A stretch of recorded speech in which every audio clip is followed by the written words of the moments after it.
आते जाते वरना इतने तो मरासिम थे कि आते जाते सिलसिले तोड़ गया.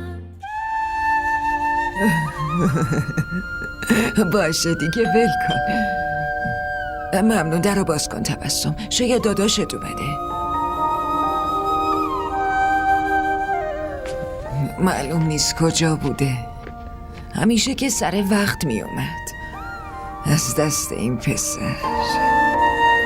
دخترم داداشت اومده؟ آره؟ زید اومده؟ آره مامان، زید اومده.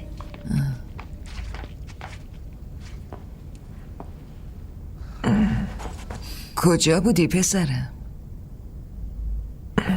هیچ جا. غذا میخوری؟ نه، گشنم نیست. بگو ببینم اون بچه هایی که بهشون درس میدادی پولتو دادن؟ نه. چرا؟ این دیگه یعنی چی؟ بابا وقتی پول نداشتن درس بخونن برای چی معلم خصوصی گرفتن؟ اونا پول دارن و پول نمیدن، بعد دیگه ماها باید چی بگیم؟ تو تهدیدشون کن، بگو اگه پولتونو به موقع ندین تو هم دیگه نمیتونی بهشون درس بدی. مامان آبجی الماس نهارو با خودش برده. خب باید چی کار میکرد پسرم؟ تو بگو تنها کجا میخواست زندگی کنه؟ نمیتونست بعد فوت زنمود که تنها باشه. ولی مامان اونجا رو قفل کرده بود. نهال نباید باشون میرفت. خیلی گریه کرده بود. آره پسرم. تو برای چی خودتو انقدر اذیت میکنی؟ ببین الان باید یه کار بزرگ کنی. باید خیلی درس بخونی، مدرکتو بگیری. وقتی یه آدم بزرگ شدی بعد خودمون میریم خواستگاری نهال. الان باید دوتاییتون سختی بکشین تا بالاخره مشکلاتتون درست بشه. یه کمی دیگه صبر کنید، مطمئنم همه چی حل میشه. این حرفا رو به برادرت نزن. اگه قسمتش به اونا باشه آخرش بهش میرسه.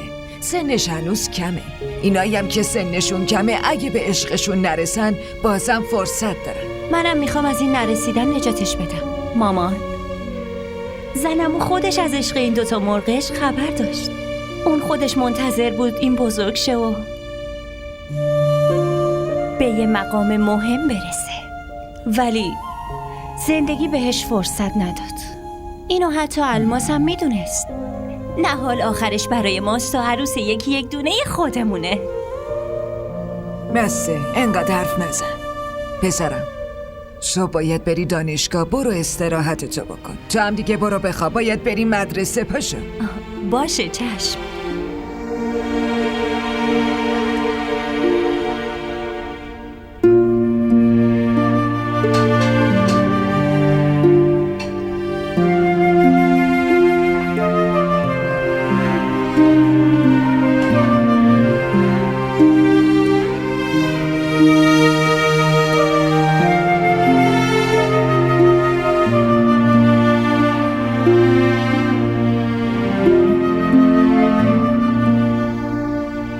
نهال، چرا گوشی رو جواب نمیدی؟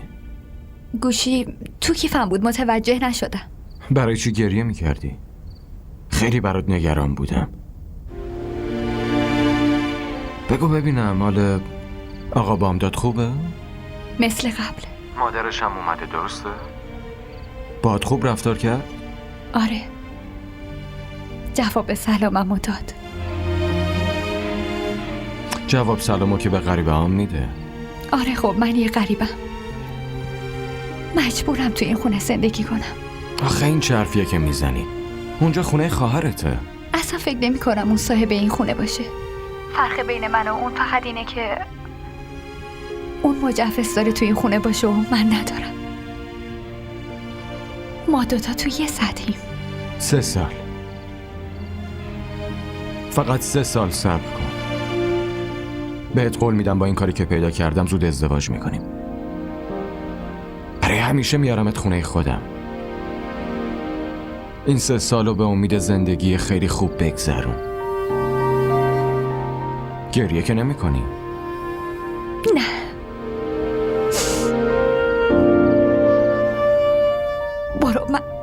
من فعلا برم، بعداً صحبت میکنیم. شبت بخیر.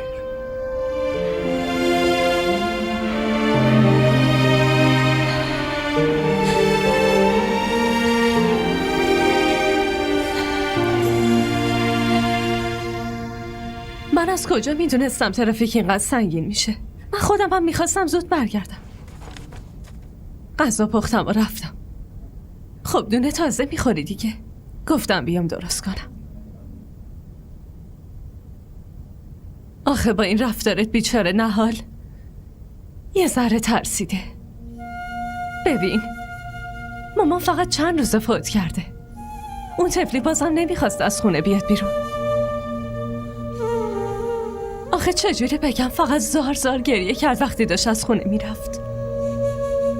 اگه خاله چند روز بیشتر میموند من یکم دیرتر میآوردمش. آخه من مجبورم. تو هم لطفا کمکم کن. من میدونم تو خوشت نمیاد که اون اینجا بمونه، ولی من باهاش چی کار کنم؟ آخه اونو پیش کی و کجا بذارم؟ ببین الماس، اونو تو این خونه نگه دار، ولی معنیش این نیست که اینقدر اسیر نگهداری از اون بشی که به من، پسرم یا مادرم اهمیت ندی. تازه این خونه واسه ما ستا هم خیلی کوچیکه. مادرم هم برای این کم میاد اینجا که ما اذیت نشیم. به نهال بگو سعی کنه جوری رفتار نکنه که ما حس کنیم نفر 4میم توی این خونه هست.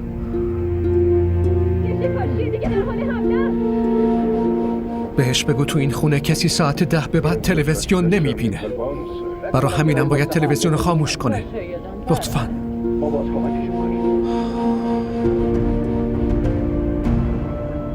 وقتشه که بگیره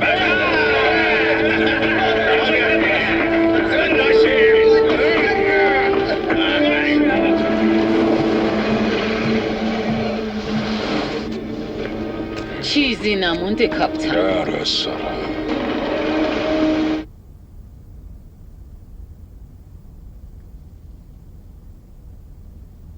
چی شده خواهر؟ هیچی.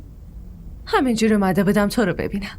تو همینجا خوابیدی؟ خب تو نگفتی کجا بخوابم؟ خب جای دیگه برای خوابیدن نیست.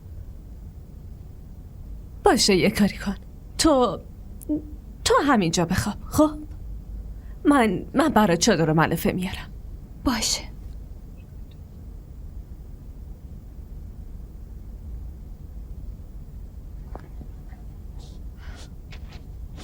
بیا.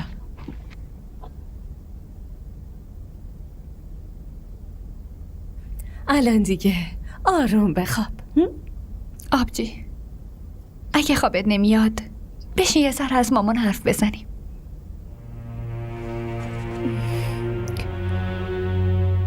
یه وقت دیگه از مامان حرف میزنیم.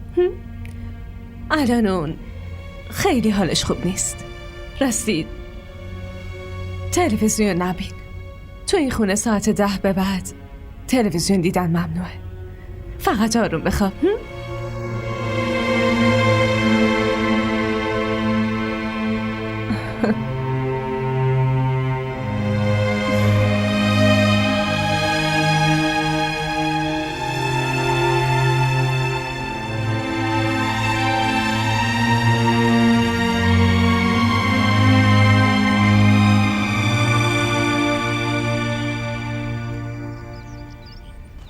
به اونجا عادت کردی؟ رفتارشون با چطور بود؟ امروز صبحم همونطور بود که دیشب بود. پس یعنی از اینکه خونشونی خوشحال نیستن، عوضم نمیشن. معلومه. باشه بگو ببینم دیشب چرا ناراحت بودن؟ خب ما تو ترافیک گیر کرده بودیم و داداش بامداد خودش برای مادرش غذا گرم کرده بود و گذاشته بود روی میز. همین. آخه خودش میتونست بیاد دنبالت. ماشینم که داشت. معلوم نیست چه جور آدمیه. خودش میشینه تو ماشین و الکی تو خیابونا دور میزنه. اون وقت تو باید پیاده بری یا با اتوبوس. اگه من یه روزی ماشین بخرم، اولین کاری که میکنم میدمش به تو. اون موقع شاید خودم با اتوبوس برم، ولی خانومم باید با ماشین بریم برام. فقط 2 سال و 11 ماه و 29 روز. این مدت رو باید تحمل کنیم.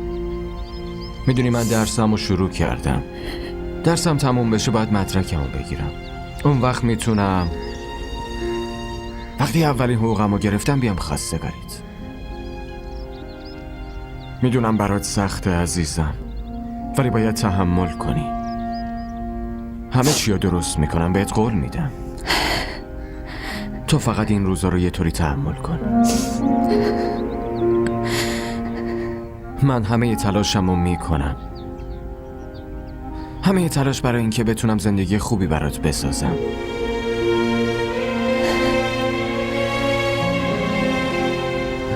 تو با دانشجویی که نیمه وقت داره یه جای کار میکنه ازدواج میکنی؟ اون گلدونایی که داشتیم و ببر خونه خودتون، هرچی از تو جمع کن، همه رو لطفاً بفروش، ولی وسایل مامانم رو بذار تو کمد باشه لطفاً. مامانم میگفت با سختی زیاد تونسته اون کمد رو بخره. اون قناری که داشتی چی شد؟ اونو چی کارش کردی؟ آزادش کردم.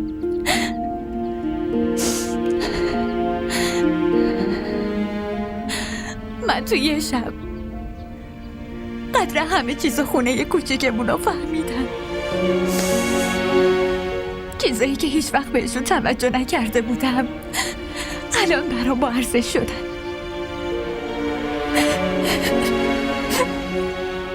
نه حال داری چی کار میکنی؟ همه دارن نگاهمون میکنن. ببین امروز که گذشت، مونده 2 سال و 11 ماه و 29 روز. اینم زود میگذره. میدونی با ارزش‌ترین لبخند آدم چیه؟ اونی که موقع گریه میاد.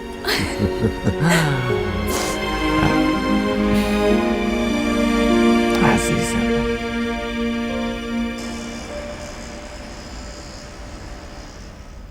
خواهر ببین برای اون نابیه این مدل چطوره؟ آره ولی قشنگه. برای یاسیناش باید فرق کنن. مگه تو نه؟ نگاه کن. باید ساده باشن. ببین آقا ناصر، این دفعه باید برای مشتری لباسا رو خیلی زود بفرستیم. خودت میدونی که چقدر کار مونده. بعد فوت مادرم. خیره.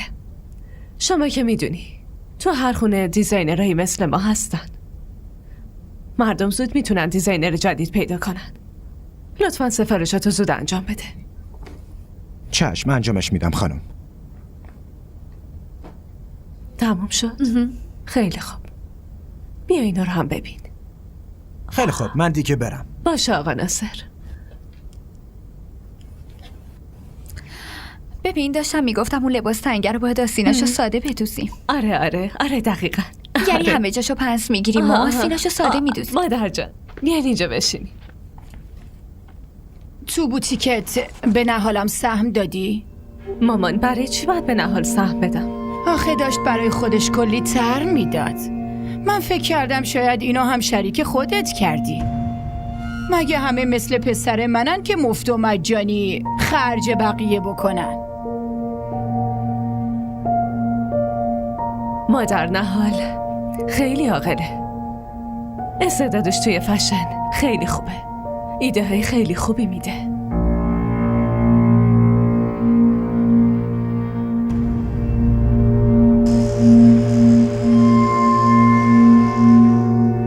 یه عمو و یه دایی، یعنی یه نفرم تو خانوادتون نیست که بتونه عزت خانوادت رو حفظ کنه؟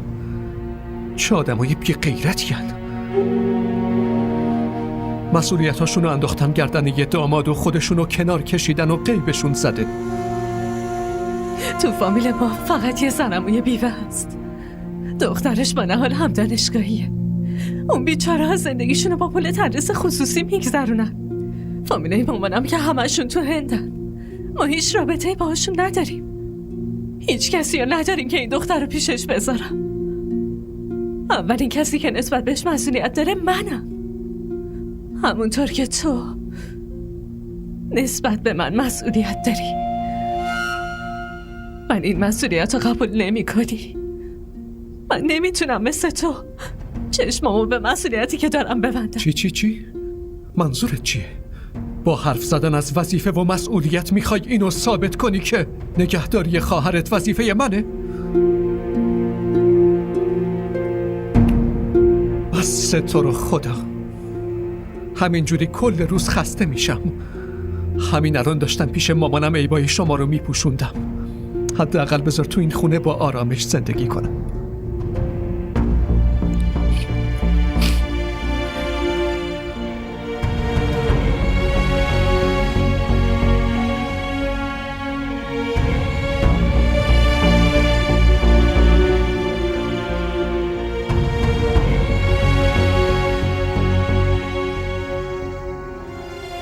یه عمو و یه دایی، یعنی یه نفرم تو خانوادتون نیست که بتونه عزت خانوادت رو حفظ کنه؟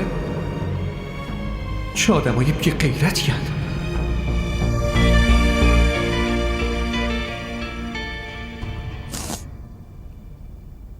الو، باز که داری گریه میکنی؟ تو از کجا فهمیدی؟ نمیدونم، دلم شور افتاد، نفسم بالا نمیومد. امروز که دیدم تو دانشگاه گریه میکردی، چهرت کاملا مشخص بود که خیلی ناراحت شدی عزیزم، خیلی. گفتم حتما الانم داری گریه میکنی. صدای قشنگتم که گرفته. سید، من نمیخوام تو این خونه بمونم. میخوام برم خونه خودم. آخه چطوری میخوای اونجا زندگی کنی؟ مستمریمون که قطع شده، با چندرغاز چطوری میتونی زندگی کنی آخه؟ اینجا حالم خوب نیست. اصلا نمیتونم نفس بکشم. اینجا هیچ کس نمیتونه تحملم کنه. آبجی هم خودش تو این خونه جایی نداره. ببین گریه نکن، وگرنه منم گریم میگیره. فقط چند روزی رو تحمل کن. بهت قول میدم نذارم هیچ وقت گریه کنی. بعد ازدواج برای یه خونه کوچیک میگیرم.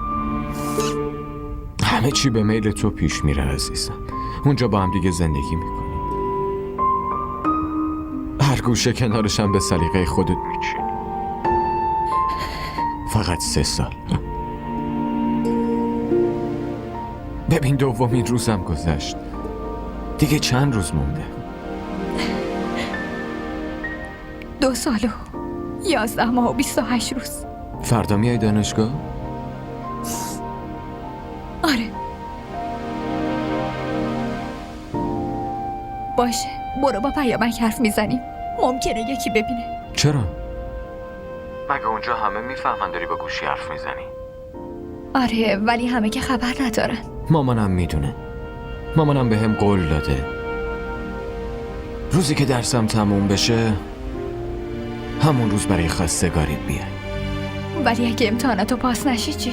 بعد خودم میام خونتون. تا موقع بزرگتر شدم. اگه زنمون ازش بیام خونتون اون وقت چی؟ بعد یه خونه جدا برات میگیرم. میریم اونجا زندگی میکنیم تا دوباره امتحانا رو پاس بشم. تو ناراحت نباش عزیزم. ولی اگه بازم بیفتی چی؟ تو زندگی کار دیگه ای نمیشه کرد. همچین چیزی هرگز نمیشه. تو خودت بزرگترین موفقیتم. ولی اگه بازم لطفاً به چیزای بد فکر نکن. من همیشه پیش تو هم عزیز دلم. تو هر شرایطی ازت حمایت میکنم. اینو بهت قول میدم که هر اتفاقی هم بیفته من همیشه پشت خودتم عزیزم. هیچ وقت تنهات نمیذارم. همه تلاشمو میکنم که زندگی برات بسازم که احساس آرامش داشته باشی، خوشحال باشی. فقط به هم اعتماد کن عزیزم. روزی میرسه که همه سختیامون تمام میشه. باشه، بیا تو پیامک حرف بزنیم. ممکنه کسی بشنوه. پس صدای خوشگله تو چطوری بشنوم؟ خداحافظ. خداحافظ عزیزم.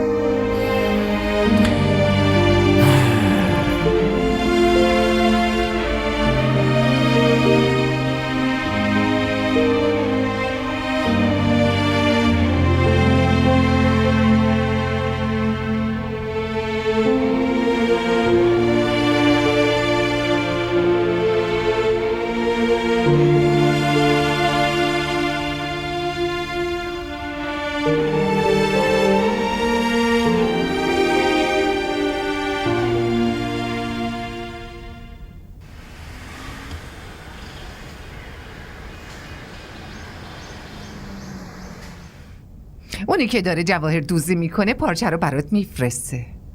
خیلی زود دستت میرسه. خیلی خوبه. آره همینطوره، ولی باید زودی بدوزیش. خیلی پارچه خوبیه، مال کشمیره. یه لباس برای 12، یکی برای 22.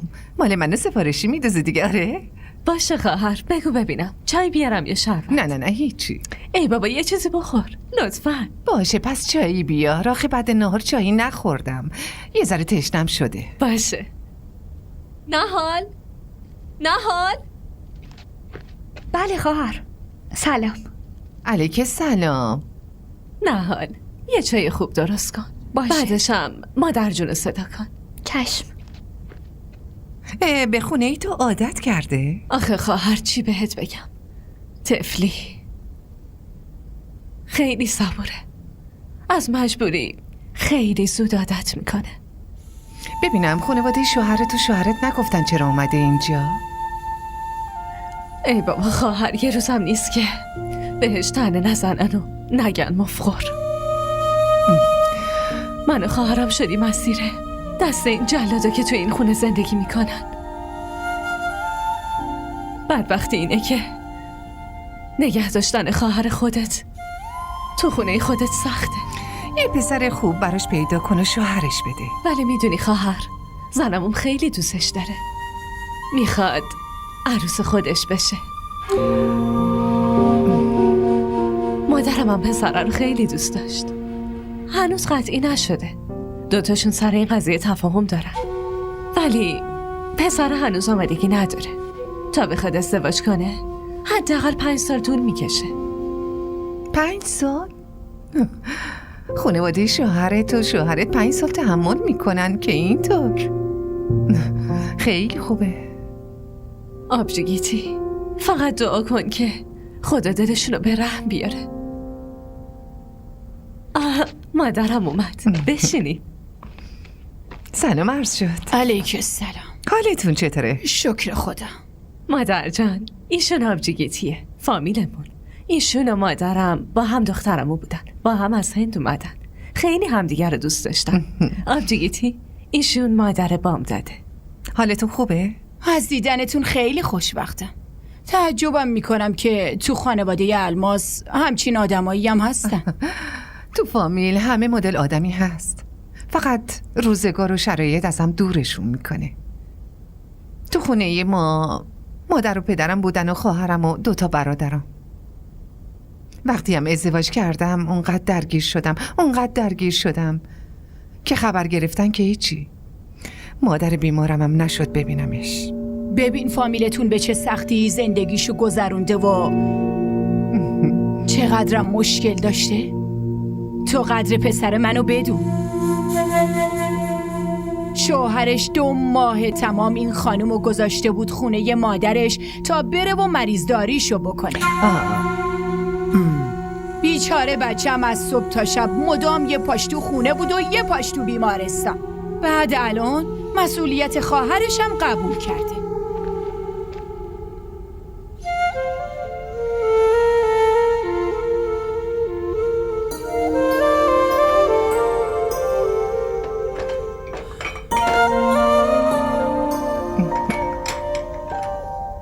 اول به مهمون تعارف میکنن.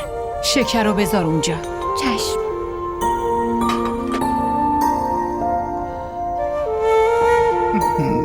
خیلی خیلی ممنونم.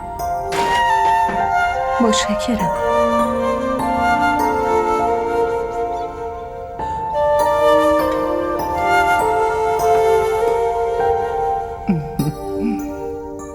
تو مراسم ختم مادرشون شما رو ندیدم. من اومده بودم، شاید خودتون نبودین، ولی سوم نتونستم بیام. شغل شوهرتون چیه؟ متاسفانه ایشون فوت کردن. پسر آبجیگیتی ماشاءالله یه تاجر خیلی بزرگه. تو این سن کم میلیاردر شدن راحت نیست. معلومه خیلی شیک پوشن. ببین با اینکه مادر همچین تاجر بزرگیان بازم لباساشونو میدن به تو بدوزی. با اینکه میتونن لباساشونو به خیاطای معروف و خیلی بزرگم بدن. لباسای منو بذار تو ماشین باشه؟ چشم. نهال لطفا زود لباسای گیتی جانو بیار. الان میارم. بفرمایید. اینا چند تا؟ فکر کنم 4 تا بودن. به نظرم آبیه توش نیست. لباس آبیه کجاست؟ نمیبینمش. چی؟ نمیدونم. یعنی چی نمیدونی؟ خیاط همه لباسا رو با هم آورده بود. اون موقع چک نکردی؟ اصلا یادم نیست.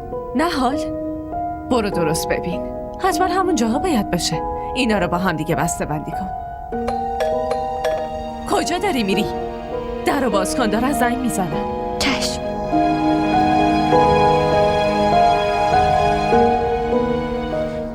آبجی، راننده گیتی خانم اومده لباسا رو میخواد. نه حالا اگه لباسا رو میخواد لباسا تو دستتن بهش بده. زود. همین الان. چشم. نهال زود لباس آبیه گیتی جانو پیدا کن و بیار. داره دیرشون میشه. دارم میگردم. چی شد؟ هیچی، لیوان شکست. لیوان شکست. نهال الان لیوانو ول کن. فقط بگرد دنبال لباسو بیارش. آبجی، لباس آبیه رو پیدا نمی کنم. یعنی چی پیدا نمی کنی؟ مسئولیت هم خوب چیزیه نهال. این چیه؟ هیچی، چیزی نیست. لیوان شکست. فقط دستم برید. برو زود لباسو پیدا کن و بیار. باشه، اشکالی نداره. من رفتم. داره دیرم میشه، باید برم جایی. اون لباس که پیدا شد برام بفرستی. نه حتما پیدا میشه. همین جاها باید باشه. من آره هیچ اشکالی نداره. خیلی خوشحال شدم دیدمتون. خداحافظ.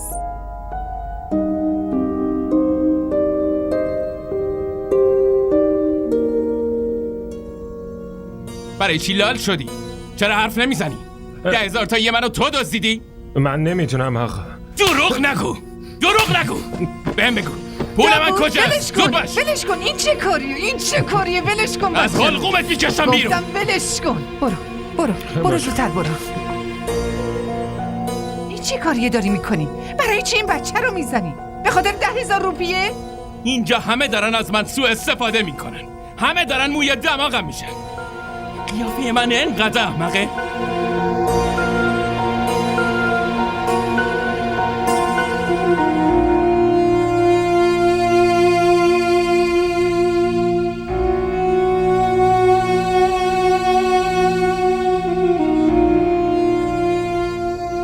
این کار هر روزشه مامان. تا کی میخواد ادامه بده؟ این عصبانیت داوود تموم شدنی نیست. آرامش این خونه رو ازمون گرفته. نمیدونم پسرم کی مثل قبلش میشه. کی سر عقل میخواد بیاد. آخه اونقدرام مینا خوشگل نیست که از دلش بیرون نمیره. مامان شما هم زخمشو باز ول کردی. باید یه درمانی کرد دیگه. پسرا مثل دخترها صبر ندارن. فقط خودم میدونم که چی به دلم گذشته. مامان شما زنش بدین، یه دختر براش بگیرین، اون خودش درست میشه، ولی قبل از این که مینا عروسی کنه. مامان من دارم بهتون میگم اگه این قضیه بزرگ بشه برای هممون خیلی مشکل ساز میشه. یه دختر براش پیدا کنید که جمعش کنه. خودش با این بحث و دعوا میکنه، خودش هم اینو سر عقل میاره. مگه دیوونه شدی؟ الان شب تو کل فامیل آبروم رفته. بیشتر از این آبرومونو نبر. مگه من میگم یه دختر در سطح خودش پیدا کنید؟ هر دختری بود، یتیم، فقیر، مستحق، کسی که هیچ راهی نداشته باشه، رفتاره اینو تحمل کنه و به شما هم احترام بذاره. کسی که از ترس تنهاییش و به امید پول داوود باهاش زندگیشو بگذرونه و به حرف شما هم گوش بده. مامان دارم میگم اگه یه دختر سطح بالا پیدا کنین با داوود نمیتونه زندگی کنه. حالا مگه این قبول میکنه؟ مامان شما فقط آدمایی رو پیدا کنید که در مورد عشق داوود به مینا و مشکلاتشون خبر داشته باشن. همین، هیچ اعتراضی هم به این موضوع نداشته باشن. همه بی احترامیاش هم راحت تحمل کنن. دلت خوشه ها؟ یه جوری میگه انگار همچین دختری تو بازار پیدا میشه و من برم بخرم و بیارم عروس خودم کنم. گیریم پیدام شد، باید بیا تو عروسی، اون وقت عقدنامه رو امضا کنه. این که ثبت نام مدرسه نیست خودم برم انجامش بدم. ببین چی میگم مامان، شما به داوود بگو ازدواج کنه. وگرنه ما از اینجا میریم.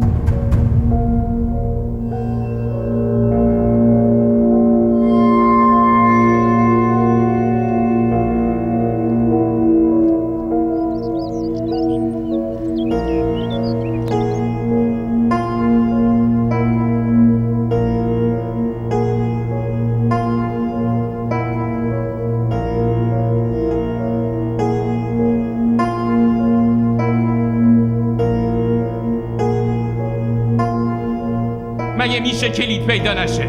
وقتی گفتم نیست یعنی نیست. برو پیداش کن. خستم کردی دیگه.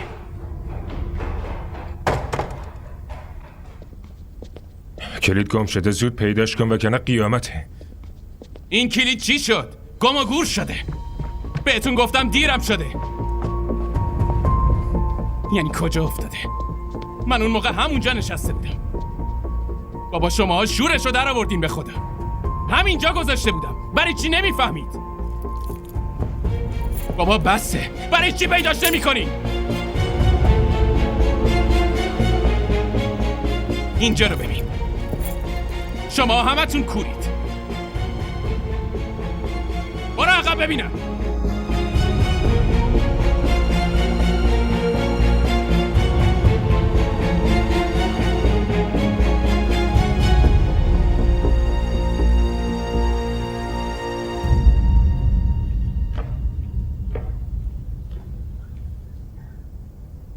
حالا چطوره نهال؟ سلام. علیک سلام. بیا بشین عزیزم. چشم.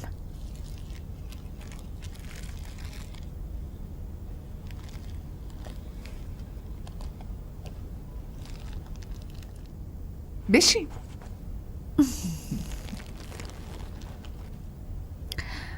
حالتون چطوره؟ من خیلی خوبم. خونه رو راحت پیدا کردی؟ بله. چطوری اومدی؟ با اتوبوس اومدم. با اتوبوس؟ حتما تو اتوبوس خیلی سخت بود. نه سخت نیست، ماشینه دیگه. خیلی صبوری؟ نه فقط مشکلی ندارم. باشه بگو ببینم چایی میخوری یا برات یه شربت بیارم؟ نه ممنونم. خونم به نظر چطوره؟ بله بله ماشاءالله خیلی خونه خوبی داریم. آبجی الماس اون لباسا رو فرستاده. اون لباس آبی هم که گم شده بود و آوردم. همونی که به خاطرش کلی دعوت کرد؟ نه اون اشتباه خودم بود. باید وقتی از خیاط میگرفتم دقت میکردم. ولی حتما از دستش عصبانی شدی نه؟ نه اون خواهرمه. هیچ وقت از حرفای خواهرم عصبانی نمیشم. همینطور مادرم. لباساتون رو بپوشید ببینید چطوره.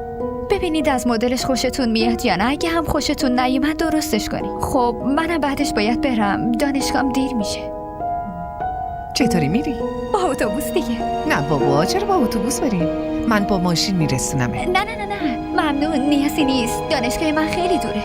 اشکالی نداره. کار ماشین همینه دیگه، مسافتهای دور رو بره. نه ممنون اصلا نیازی نیست. من خودم میرم.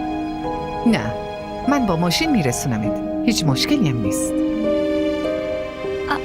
باشه لباستون رو چک کنید و چون بعد من باید برم. میبینم حتما خوبه. مگه میخوام توی عروسی بپوشم؟ همینطوری برای تو خونه میخواستم. هرچی باشه خوبه. بله روی این لباسا خیلی کار شده. خیلی هم گرونه. نه بابا اونقدرم گرون نیستن. تو خونه من دخترم هم همینطوری میپوشه. عروسم هم اگه بیاد همینطوری میشه. باشه پس من دیگه برم. باشه بریم من میرسونمت. نه من خودم میرم. باشه برو. خدا نگهدار. ممنون. وقت نداری وگرنه همه این خونه رو بهت نشون میدادم. بله دفعه بعد میبینم. باشه خوبه. خداحافظ.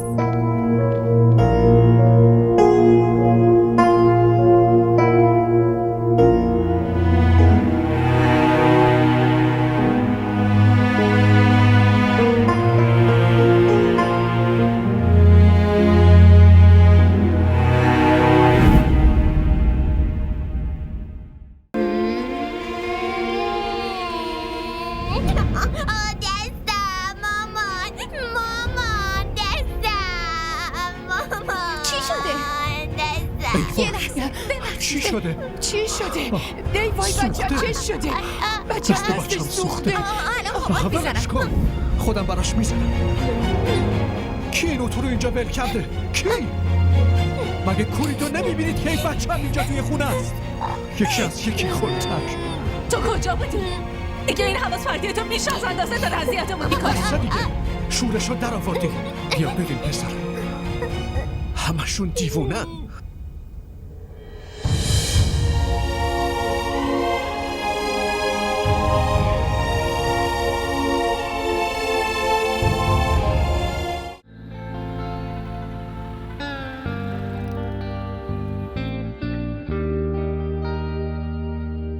सिलसिले तोड़ गया वो सभी जाते जाते